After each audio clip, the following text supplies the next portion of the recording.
Back in studio, now joined by MICDS's Cam Cooper. We continue on with our watch party here from the Prep Baseball's Great Experience. Cam, welcome in. We got you just in time. You guys coming to the plate for the first time. And first of all, welcome to LakePoint Sports. Yeah, thank you for having me. Yeah, excited to be here.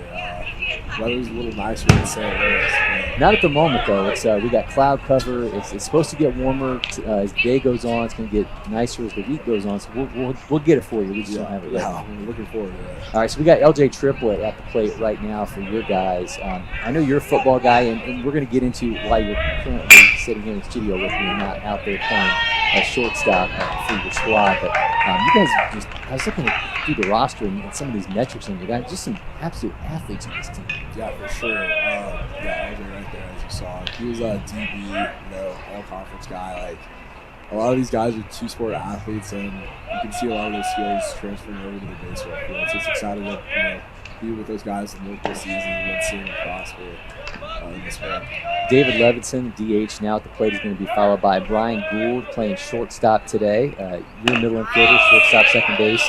But you're here in the studio with me right now. We talked about this a little bit on the field. Football kind of got in the way of the beginning of the baseball season. Yeah, it did. Towards the end of the football season is actually the semifinal game. A little strong. A couple of guys kind of led to a couple of inconveniences, I guess, that are transferred over to the baseball season. Thankfully, it's not like conference play when we're back home, but still a little sad to be sitting here. I'd like to be with my boys. Well, I'm happy to have you here in studio with us, David Levinson. Just ran down. It's going to bring up Brian Gould. Brian Gould, kind of the guy right now on your team, an Army signee, 16th ranked right-handed pitcher in Missouri, 37th overall in the class, also a catcher. Tell me, number one, about we're going to see the player, but tell me about the guy, because there's a different level of person that winds up going to a service academy, and you guys got that in Brian Gould. Absolutely. Brian comes from a military family, but either way, he still fits all the criteria to be one of those service school guys. He's a role model for respect and just how to carry yourself on and off the field. He's a football guy, but I mean, clearly he's a baseball guy too.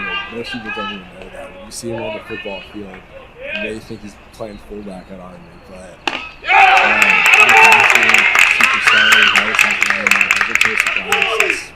seventh, sixth grade, so it's good to see him reach all his goals and showing off the wheels there. Is he going to beat this one out?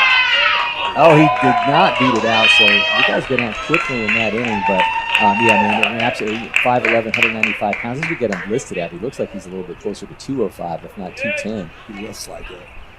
So you're the 10th ranked shortstop in the state of Missouri, 25, 87th overall in the class. We're talking about the next destination for you. Tell me a little bit, like, what has recruiting been like for you? I mean, certainly there's the end of it. Like, we end up seeing all these social media posts, but sometimes it goes quick for some guys. Some guys kind of have to find that right fit for them. What's everything kind of been like for you? How do you kind of put it all in perspective? So for me, being like a later recruiting guy definitely had its challenges. A little more pressure to, kind of find a school and settle down, because you do see all these other kids like, it kind of gets in the way of what your end goal is. You're trying to get to a school, academics,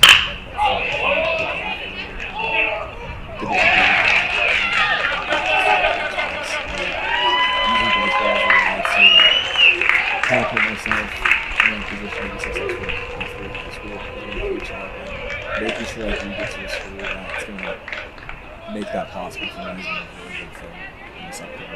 When you're a guy who goes through kind of a later recruiting process, does it make you kind of view it differently? I mean, do you kind of, I guess, have a different perspective on it? Because some of the times, like, we'll see, once that August 1st window opens up for the guys who are juniors, we see so many of the guys going to Vanderbilt, going to Clemson, going to Notre Dame.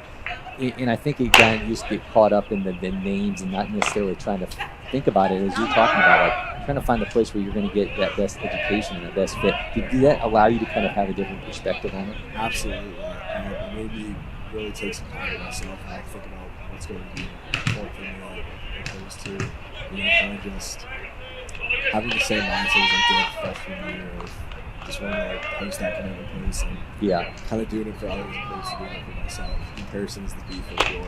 I love that.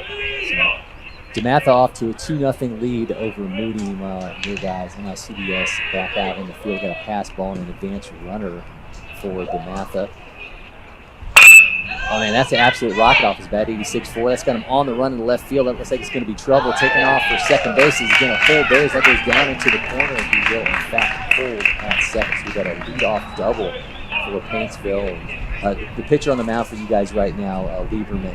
Tell me a little bit about the arm, kind of what we can expect to see from him as this game goes on. Lieberman was definitely a guy that we watched in the playoffs. Lieberman was surprising. His view is smart off the track, but he's crafty and he knows exactly where that ball is going every single time.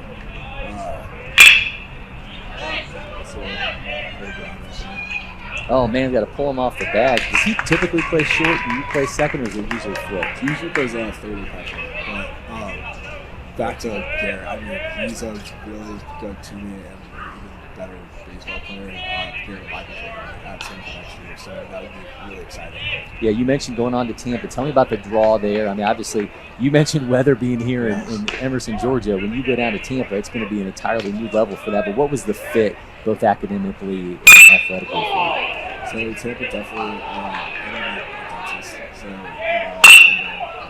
super serious. So it was definitely a huge pull. But also, best D2 baseball player in the country.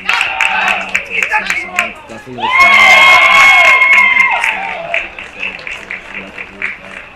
either way, I'm super excited for fall and for what's next to come.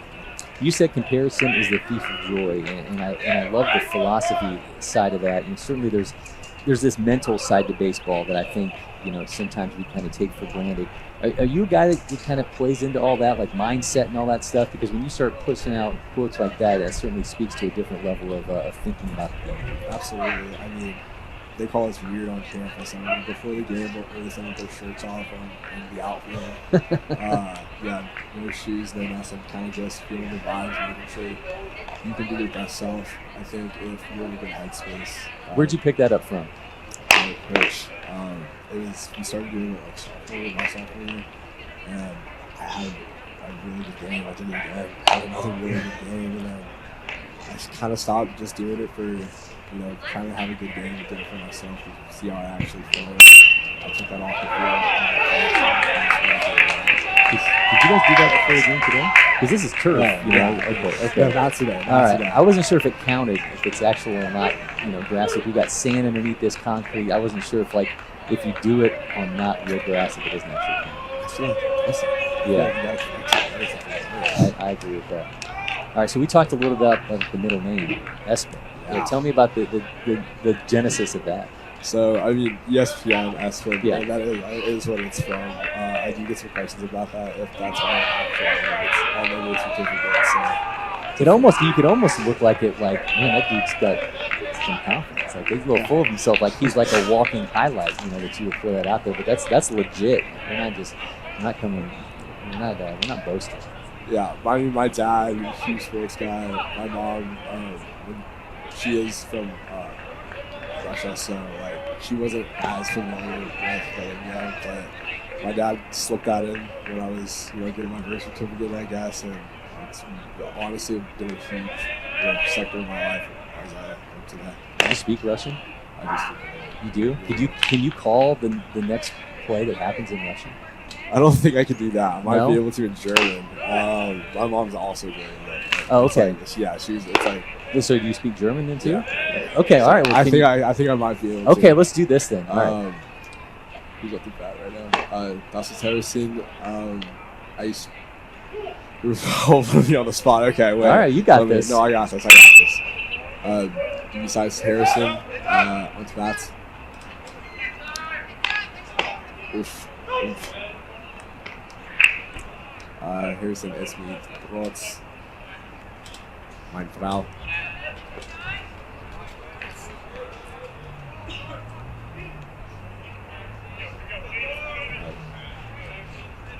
Bye bye. Bye bye. Well, I can drop in his Dankeschön every once in a while. Oof. Yeah. Pizza. There you go.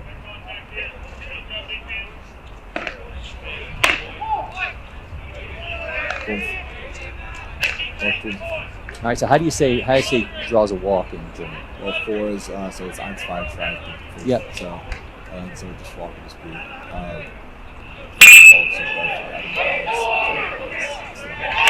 Okay, that's not yeah. Honestly, I think it's easy to learn Spanish.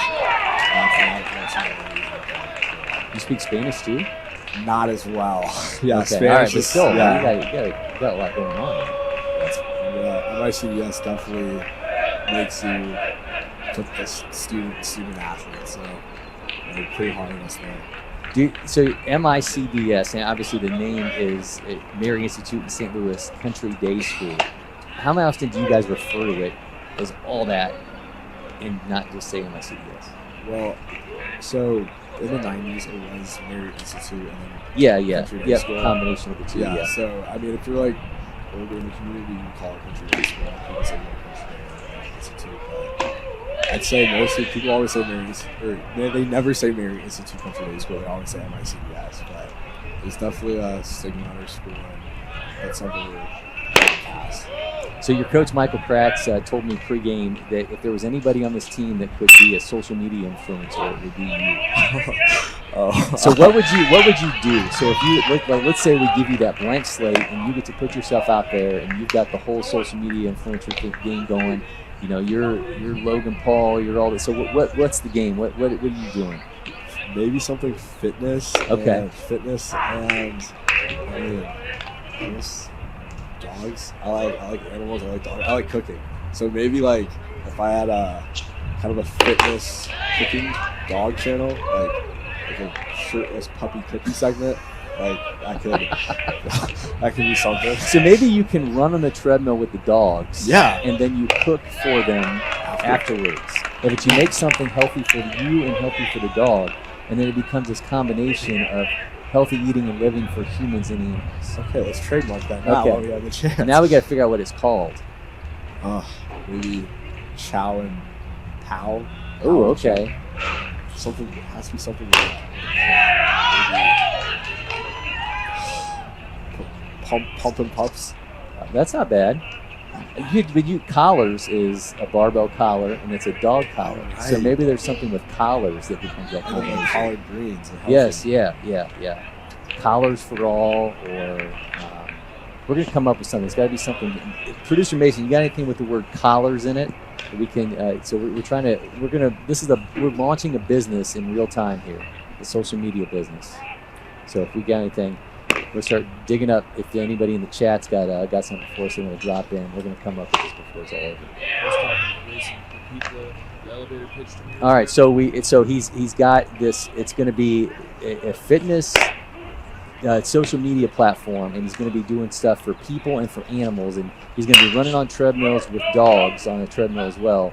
And then afterwards, he's going to be cooking meals that are healthy for animals but healthy for people as well. So we're trying to find what's this called. It's got to have. We like paws. We like the word collar. So we're trying to find out exactly what we're going to call this thing.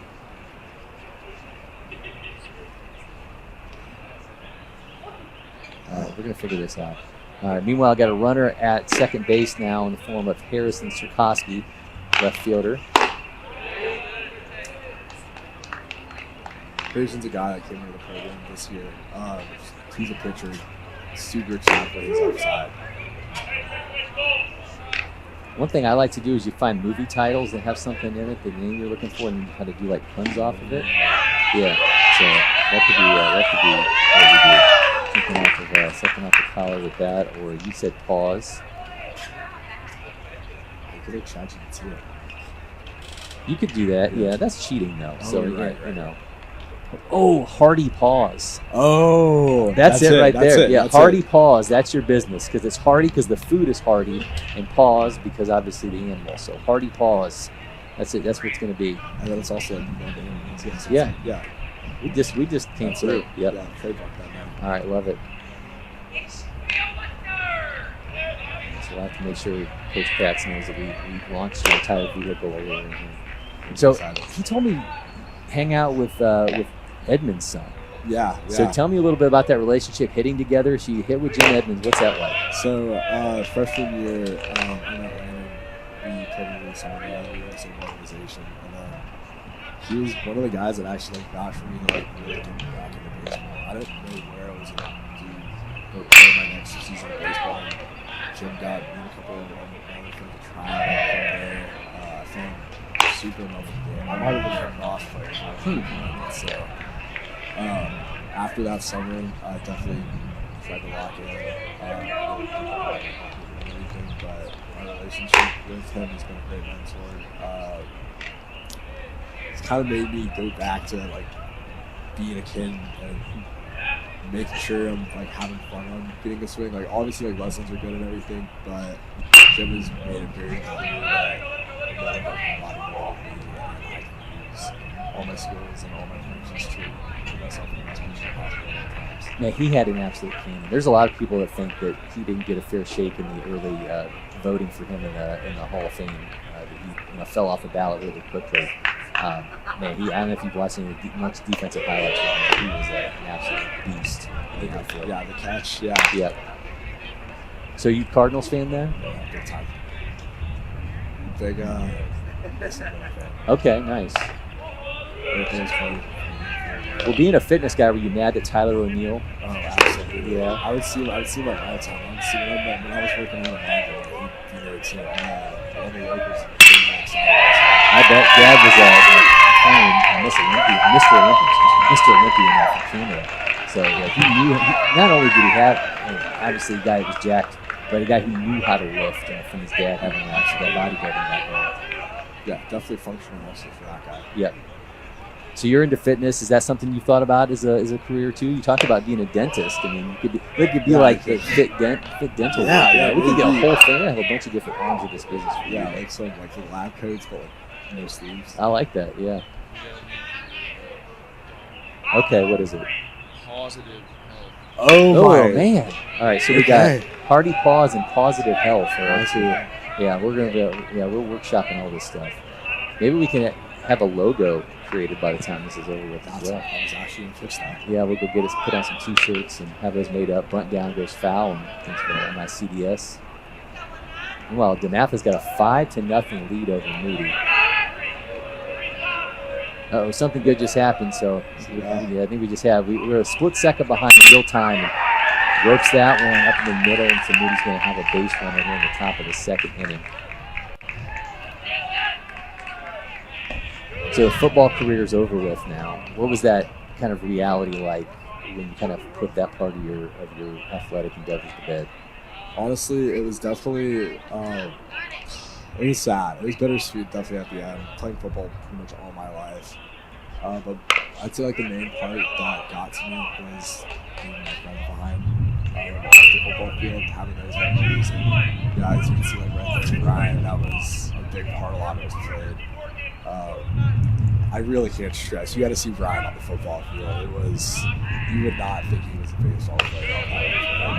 A lot of the seniors, I think, they have like some of the most seniors you've ever had playing football for that team. And playing for each other versus playing for the sport, it's a whole different flavor of the game, and it really makes you come to practice and trip it with the foot to first to get the out. Really makes you come to practice and like take on games and use your last moments you have with each other.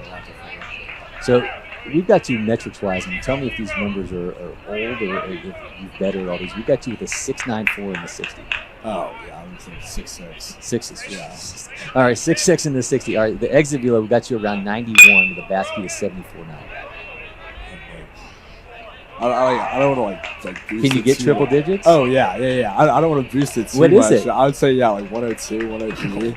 Like, I mean, I wouldn't say like all my skills were just based on like metrics. I don't want to be a showcase guy. Okay, but if you say, yeah. But the prep baseball profile's got all the numbers, and I think sometimes when guys when the numbers aren't reflective of reality, sometimes becomes an issue. That one's all the way into the outfield. One's going to score 4 points there and have an RBI double and make it 1-0 in the top of the third. But I think there is that reality of it, right? So like I'm talking about, we're talking pregame, and I told you, how am I already not seeing? Why was I not seeing committed next to you on that profile when I see these kind of numbers? Then you're telling me the numbers are even better than this. So how do you then like approach a showcase when you can talk about the in-game numbers being so much higher? Do you feel like you're a better game guy than you are a showcase guy? I would like to believe so. I think, getting that like extra kick, that adrenaline rush, and like getting in that flow state, a lot of people call it, is something that you just can't replicate a showcase. And like even if you are like a showcase guy, you can bring that into the game. I think once you step onto the field, like that's what really matters. And if it's cool if you could, have 105, I'll concede, but 105 in a game is worth a lot more. This is your fourth event here, fourth event for prep baseball. How many times have you been to LakePoint Sports before? I think this is my third time. Third time? Yeah, so it's great coming back. Probably my last time here. So, were the fields redone last time you were here, or were they the old fields? I think they were the old fields. Okay, because this is our second year with these new fields. So, kind of, what did you? I mean, obviously you're seeing them from a different angle here. We've got the overhead view there down in our graphic as well. What did you think when you stepped into them? Because these got redone. I'll tell you too. It was a year ago in December, and that's a dribbler to first base. He's going to touch the bag, and one's going to advance to third. So they stripped him down to concrete in December, and then by February we had game action going on. So it was done really quick, and the first reactions, guys were just blown away last February when they saw these for the first time. So having been here in the old fields, what was the reaction you saw? I think the greens are absolutely gorgeous. I mean, it almost made us want to earth on turf. I think that's another, man. You just gave us something else that we could start doing. So we'll start running that. We'll have earth on turf, and we'll have people out there doing it. But we'll get some goat yoga out there as well with it. But yeah, man, you're just a wealth of business opportunities here for us. But obviously that's a bouncer to triplet. Man, nice throw on the run. It's crazy athletic as you're able to bring him into that inning. But you haven't had a chance to see how they play yet, and I hear the bounce is a lot truer than the old fields were. It is a little, it does skip a little more. I will say that, but I think they're very well kept, and I love how they feel like these. So I think it should get some nice clips tomorrow. Are you going to feel a little bit more antsy tomorrow when you do get out there because you didn't have the game one to get, like you have less at bats here than the rest of the guys? Does that put any more pressure on you going into tomorrow playing? I would say as long as you need to get ready and stay ready. I felt pretty locked in today. Was kind of just ready to get out there. The nerves are definitely a lot different than they were in my past years. Even towards the end of last year, as soon as I was able to kind of relax and realize that I am going to explain the game, the more you can do so, smooth as fast, or whatever the saying is. Yeah. But I'm a lot less nervous, especially going into this high school season. And a lot of my games, my mental approach has just been through the roof. I think that's been a big part of it. So I've spent a lot of time around Brandon Geyer. I'm not sure if you're familiar with Brandon, but he runs Major League Mindset. So he does that through prep baseball, and he does it through some other organizations as well. And talking to Brandon, he's real big on a lot of people will talk about, okay, what's your pregame routine? What's your in-game routine? What's your postgame routine? He said to him the biggest time of any time that you were on anything associated with game day of a baseball game is the time in between pitches, and getting yourself mentally in taking advantage of that opportunity that you have in between pitches. Do you agree with that, what's your process in between pitches? In between pitches, I do best of four. It's a big thing. I started during the football season, but getting my box breathing. Yeah. Okay. Yeah. That's a huge help. Making sure that you're looking to make a play instead of not making a mistake. That's probably what I live by most. Being ready to attack instead of being on defense. That's probably the final factor between changing my entire fielding process. But when I'm ready, when I'm on my heels and I'm gonna make a mistake, that's when I'm my worst. That's when I'm slow. You lose your quick twitch. So I think keeping yourself locked in, keeping yourself in a good headspace is That's absolutely great stuff. Listen, Camp, man, I appreciate you coming by. I'm excited to see you in action tomorrow when you get back out there. Hopefully we're going to get you mic'd up for a little bit of that one. But get back out there, enjoy the rest of the game with your MICDS brothers, man, and thank you so much for stopping by. Yeah, thank you so much for having me. I had a great time.